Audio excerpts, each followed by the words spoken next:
Tu as été blessé en amour, tu as connu des difficultés dans ta situation sentimentale, tu t'es probablement fait trahir et je pense que tu n'as pas compris cette personne-là. Tu t'es demandé pourquoi cette personne a osé me faire du mal de cette manière-là, alors que pourtant je ne lui ai pas fait le quart de ce qu'elle m'a fait subir.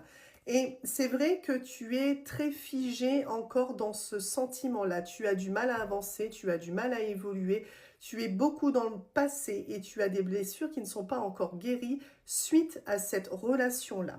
Alors, on va aller voir un petit peu plus en détail ce qu'on veut nous dire par rapport à ce qui arrive vers toi, par rapport à ta propre évolution de ton côté pour voir s'il y a de bonnes choses à venir. Ok, alors déjà, tu as une très belle protection, tu es guidé. Il est fort possible que tu reçoives des heures miroirs de manière régulière, hein.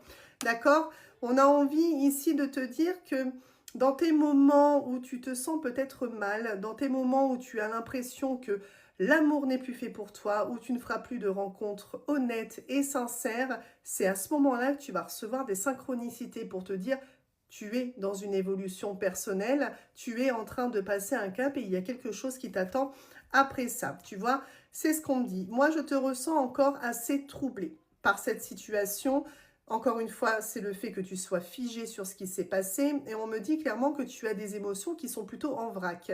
C'est-à-dire que, à mon sens, tu as encore cette personne en tête.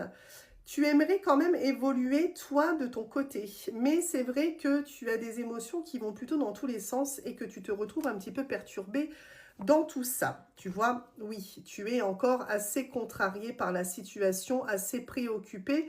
Et c'est un petit peu comme si tu avais envie d'évoluer, mais que tu étais freiné.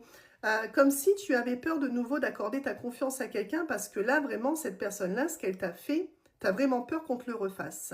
Donc, tu es très préoccupé par le sentimental. Il y a un mouvement ici à l'automne. Alors, moi, ce que je peux te dire, c'est que à l'automne, tu vas réaliser certaines choses et que tu vas commencer progressivement à te détacher de ce sentiment-là. Il y a vraiment le fait que tu vas réussir à mettre une barrière, tout simplement parce que même si tu ne t'en rends pas compte, tu es sur un certain cheminement. Le passé est encore présent dans ton esprit, oui, mais tu es tout doucement en train de t'avouer certaines vérités par rapport à cette personne-là. Et tu vas te détacher de plus en plus. Et puis, il faut aussi compter sur une opportunité sentimentale à venir, tu l'auras compris, cet automne. Cette opportunité sentimentale, elle va te faire un grand bien, puisque on est sur une opportunité sincère, d'accord? Donc, on voit qu'à l'automne, il va y avoir du mouvement pour toi. Du mouvement sur le fait de commencer à guérir, de commencer